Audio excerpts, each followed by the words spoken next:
Well, hello and welcome to another Tyrrell's Classic Workshop. This time round we're looking at something a bit different. And this is part of my life that people watching the channel haven't particularly been aware of, and a little bit left field. It's a big horsepower American V8.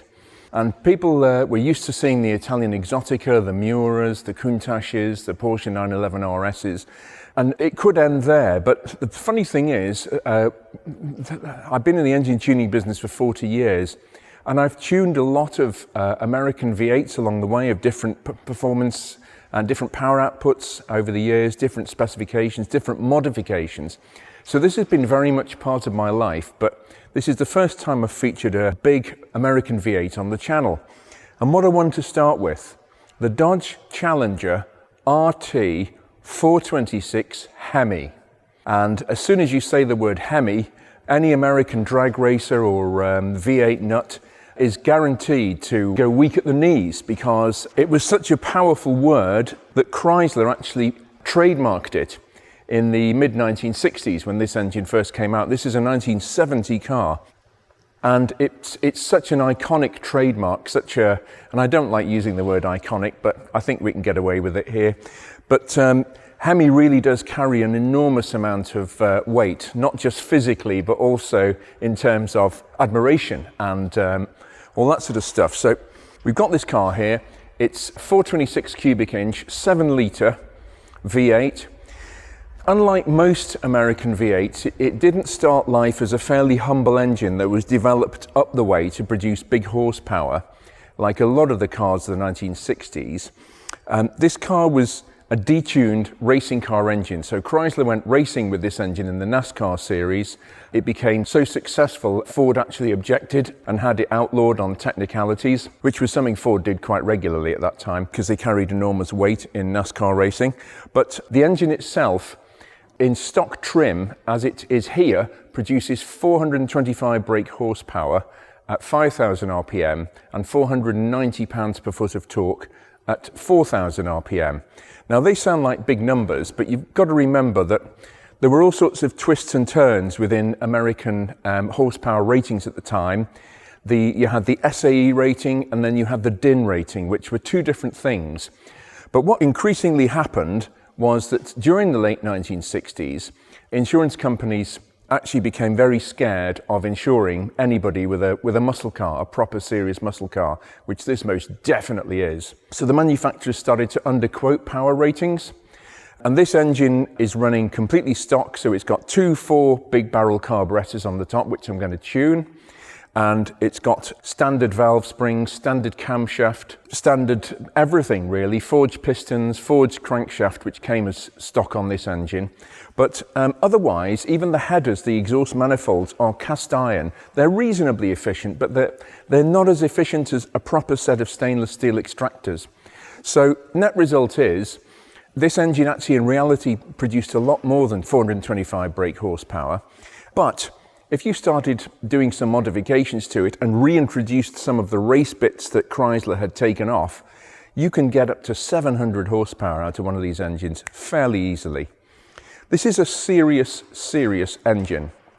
In 1970, they made 83,000 Dodge Challengers, and 137 of them had this engine and a manual gearbox. And you had to pay 25% extra. It gets a bit complicated with the options like Dana rear differentials and all sorts of different things, upgrades that come with the engine, but you had to pay at least 25%, a quarter of the purchase price, just to upgrade from the next most powerful engine, the 446 pack, to this. 25% of the car's value extra just to upgrade to this particular engine. No wonder they're so venerated in US muscle car circles. We're going to be tuning this car, taking it for a drive, and I'm just going to delve a little bit into the technicalities of why the Hemi works so well. Let's have a look. Okay, so there are 3 reasons why the Hemi combustion chamber is better than the more conventional of that period combustion chamber designs. And I've got 2 cylinder heads here. This is a fairly conventional cylinder head, and this is a Ferrari cylinder head from the 1960s that we've got in for an engine rebuild. So reason number one is flame propagation. This here does not go around the full bore, this combustion chamber. The cylinder head is flat, so the spark plug sparks, the mixture explodes, and it can't get past here. And this gap is very narrow between here and the piston. Wasted energy. The air and water like the path of least resistance, they're lazy. So it's got to work to get past here. It's not very good, really. Second reason is gas flow. Or volumetric efficiency. More air you can get through an engine, the more powerful it is. The more gas it explodes, the more powerful it is. Very simple, volumetric efficiency. So air comes into the inlet port here, it goes into the inlet valve, it comes in like that, you get the spark exploding and the mixture comes out the exhaust there. So the air is effectively, because you have an engine is designed so that the exhaust gases actually partly suck the next charge of mixture into the cylinder. But it's got to do that. It's got to travel across and then out. Again, very, very complicated, not straightforward. Third reason why this is not so good is because the valve diameter is limited. It's flat. The valves are at the same angle, so they can't be skewed in any way to get more size out of them. So then we move on to this cylinder head, which is a Hemi head, very similar to the one in the Dodge. So reason number one, there's your spark plug right in the combustion chamber. It explodes, the whole thing spreads beautifully through that hemisphere of the combustion chamber, and you get really good flame propagation. That's reason number one why it's better. Reason number two is it comes in the inlet port there, into the valve. You get the explosion and the mixture goes out through the exhaust there and sucks the inlet directly across. Much, much easier to get the next charge of air into the combustion chamber. And the third reason is that the valves are angled, so you can get a bigger diameter. If they were flat, you could get less. If they're angled, you get bigger valves. Net result, a Hemi engine is naturally disposed to work much more efficiently than a wedge or a bathtub or any other type of combustion chamber. Enough of the nerdiness. Let's get back to tuning the car.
Well, we have an expression in England, the proof of the pudding is in the eating.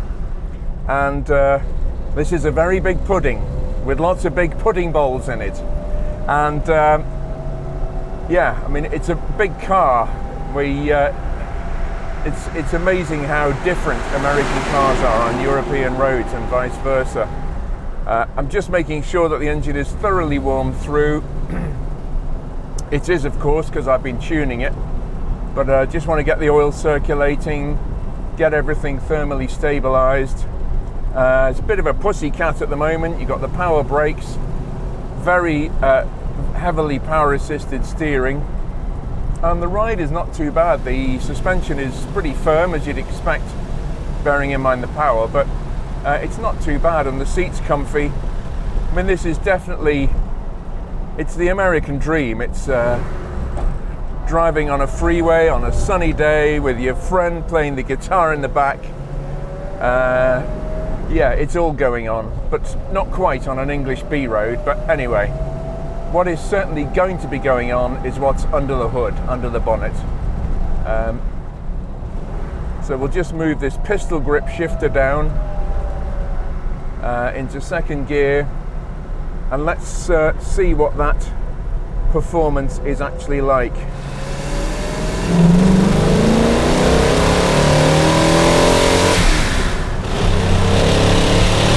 Woo!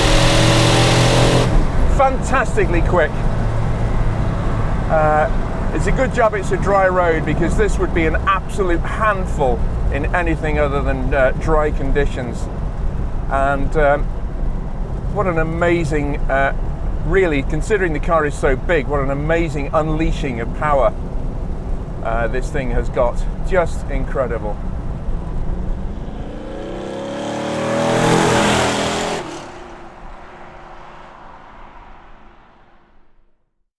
Yeah, as I mentioned earlier,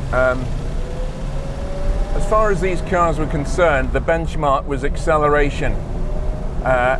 Cornering wasn't really an issue, because the sort of cars that these cars, the sort of roads that these cars were built for were straight and wide, and you could see a long way. You didn't need to particularly stop on a sixpence or go around sharp corners, although of course that was part of the fun when you got nearly 500 horsepower under your right foot. But on particularly 1970s technology tyres. But the acceleration is what really sets this car apart.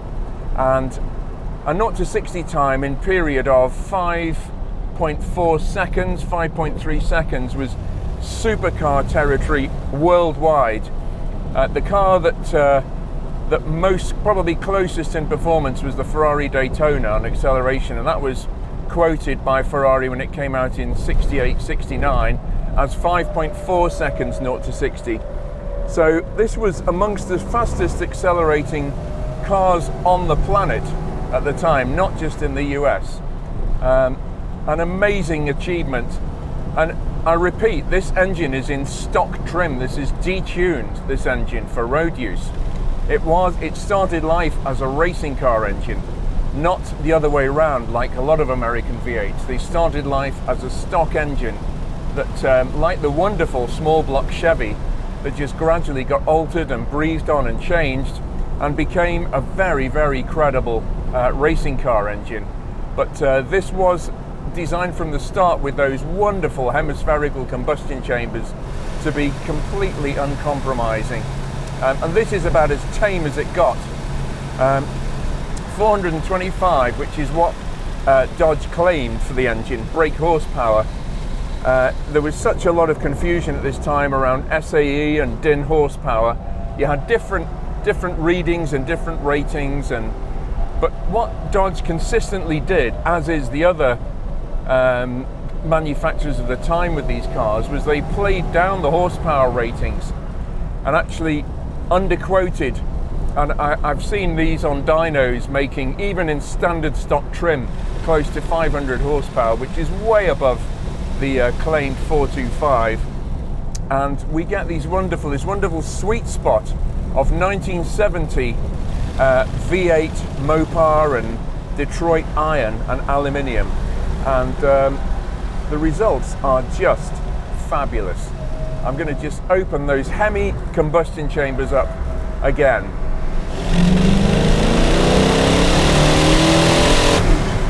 Yes! What a beast. I've just run out of gear. That was second gear. I just run out of gear. It's amazing the way the nose lurches up on this car when you accelerate. The raw power and the raw torque just literally causes the back of the car to sink down and the front to rise up. Amazing. And the way this engine revs, I mean, normally American V8s, you know when they're running out of power at the top end, you know when the gas flow is beginning to slow down. This engine is just wants to carry on going, even with the stock cam, stock headers, those cast iron headers instead of some, as they're called, extractor tubular steel headers on the exhaust manifolds on the engine. Already this thing is just, it wants to rev and rev and rev. And this is a big engine. It's 7 litres, 426 cubic inch. What a thing. It thrives on being thrashed, this car. Absolutely thrives on it.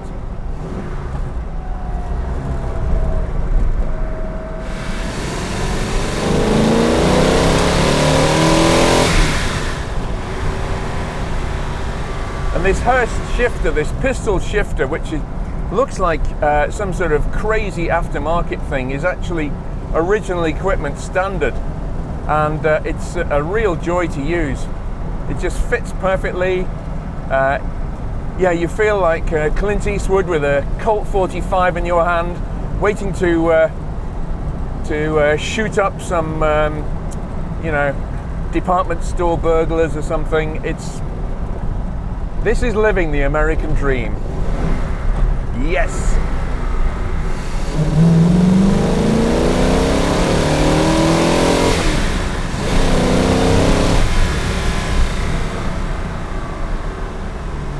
Well, that concludes another Tyrrell's Classic Workshop video.